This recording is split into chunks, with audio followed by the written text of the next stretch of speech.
Konflik antara Presiden Filipina Ferdinand Marcos Jr. dan Wakil Presidennya Sara Duterte makin memanas pasca Sara mengancam akan membunuh Presiden Ferdinand Marcos Jr. Terbaru Presiden Marcos menyatakan kekhawatiran di atas ancaman yang mengganggu terhadapnya. Dia juga berjanji untuk menegakkan hukum setelah adanya ancaman tersebut. Marcos menambahkan upaya kriminal seperti itu tidak boleh diabaikan, seraya menambahkan bahwa dia akan menentang tindakan tersebut. Konflik antara Marcos dan Duterte berawal mundurnya Sara dari jabatan Menteri Pendidikan dan Kepala Badan Anti Pemberontakan pada Juni lalu. Sara Duterte saat itu mengatakan penderitaannya di Kabinet Bongbong menjadi alasan utama ia mundur. Hal ini diperparah ketika Sara melontarkan ancaman pembunuhan kepada Presiden Marcos, istrinya dan Ketua DPR Filipina.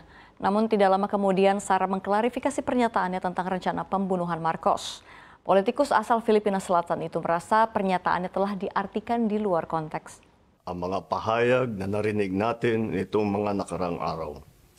Nandyan ang walang pakundangang pagmumura at ang pagbabanta ng planong ipapatay ang ilan sa atin. Ang ganyang kriminal na pagtatangka ay hindi dapat pinapalampas. Yan ay aking papalagan. As a democratic country, we need to uphold the rule of law.